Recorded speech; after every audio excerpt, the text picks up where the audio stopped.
Testing of Hyundai HGN20 air circuit breaker. The basic settings will be set by the customer.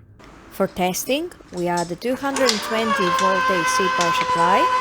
At first, we trip the breaker manually. Then we trip the breaker with the help of the UVT.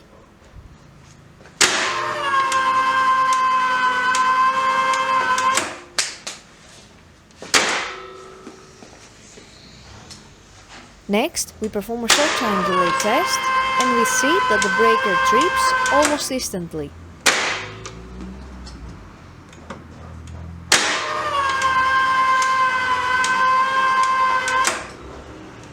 Lastly, we perform a long time delay test and we see that the breaker trips after about 15 seconds.